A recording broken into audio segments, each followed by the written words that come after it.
IT বাইটের পক্ষ থেকে জাভাস্ক্রিপ্ট বাংলা ভিডিও টিউটোরিয়ালের আজকের পর্বে আপনাদের সবাইকে স্বাগত জানাচ্ছি। আমাদের আজকের পর্বের বিষয় হচ্ছে ডেটা টাইপস।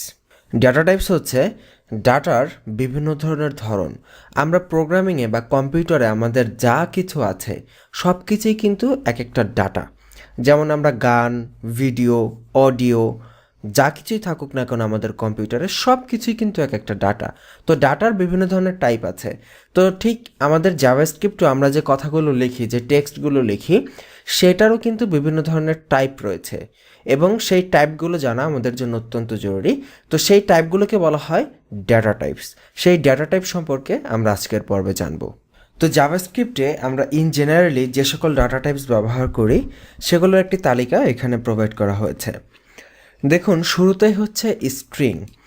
স্ট্রিং হচ্ছে ক্যারেক্টার, যেমন ধরুন ABCD ইত্যাদি।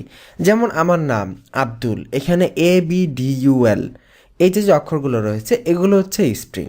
যেমন আমরা গত পর্বে আমরা আগে যখন দেখেছি এখানে আমরা ভেরিয়েবল হিসেবে নাম্বার নিতে পারতাম, আবার চাইলে এখানে আমরা চাইলে স্ট্রিংও এইভাবে নিতে পারতাম। যেমন ধরুন এইভাবে আমরা স্ট্রিং নিতে পারতাম। সো এই যে আব্দুল মানে ABCD যে কথাগুলো সেগুলো হচ্ছে মূলত স্ট্রিং বলা হয় এটাকে। এরপরে হচ্ছে নাম্বার। নাম্বার আমরা সবাই জানি নিউমেরিক্যাল ডাটা টাইপ যেগুলো রয়েছে 1 2 3 4। তো এই নিউমেরিক্যাল ডাটা টাইপ হতে পারে, প্লাস হতে পারে, মাইনাস হতে পারে। যেমন আমরা এখানে +5 ডিক্লেয়ার করতে পারি অথবা চাইলে -5ও ডিক্লেয়ার করতে পারি। তো নিউমেরিক্যাল ডাটা টাইপ মানে হচ্ছে নাম্বার, আর স্ট্রিং মানে হচ্ছে ABCD ইত্যাদি। এরপরে যেটা হচ্ছে বুলিয়ান ডাটা টাইপ হচ্ছে ট্রু অর ফলস। এটা আমরা একটু পরে যখন ইফ এলস স্টেটমেন্ট দেখব সেখানে আমরা দেখব প্রোগ্রামিংয়ের ভেতরে বিভিন্ন ধরনের লজিক্যাল এক্সপ্রেশন ক্রিয়েট করা যায়। যেমন যদি এইটা সত্য হয় তাহলে এইটা করো, আদারওয়াইজ আরেকটা করো। যেমন গত পর্বে আমি যেমন বলেছি, ধরেন এমন হলো যে যদি বৃষ্টি আসে তাহলে ছাতা নিয়ে যাও, আর যদি বৃষ্টি না আসে তাহলে ছাতা ছাড়া যাও। বিষয়টা অনেকটা এরকম। এই ধরনের ডাটা টাইপকে বলা হয় বুলিয়ান ডাটা টাইপ। এরপর হচ্ছে নাল ডাটা টাইপ। নাল ডাটা টাইপ মানে হচ্ছে যেটা খালি, যেটার ভিতরে কিছুই নেই, সেটা হচ্ছে নাল। এরপর আনডিফাইন্ড ডাটা টাইপ মানে হচ্ছে যেই ডাটা টাইপটা ডিক্লেয়ার করা হয় নাই। যেমন ধরুন আমি একটা ভেরিয়েবল ক্রিয়েট করলাম যেটা ডিফাইন করা হয়নি, আমি আন্দাজে একটা ভেরিয়েবলকে কল করলাম, সো তখন সেটা দেখাবে আনডিফাইন্ড ডাটা টাইপ।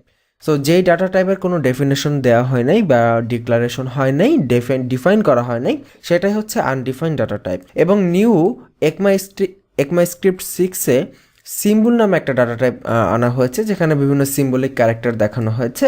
তো এটা আসলে খুব একটা ইউজ হয় না এখনো পর্যন্ত। তো এটা হয়তো ভবিষ্যতে আমরা দেখব যে হয়তো ইউজ হবে। তবে এখনও পর্যন্ত আসলে সিম্বলিক ডাটা টাইপ খুব একটা প্রোগ্রামিং ইউজ করা হয় না, কারণ এটার প্রয়োজন পড়ে না খুব একটা। এই হচ্ছে মূলত ডাটা টাইপ নিয়ে কমন কথাবার্তা। তো আশা করি আপনারা বেসিক একটা আইডিয়া পেয়েছেন ডাটা টাইপ সম্পর্কে। সো আজকের পর্ব এই পর্যন্তই। আগামী পর্বের আমন্ত্রণ রইল। ভালো থাকবেন সবাই। আল্লাহ হাফিজ।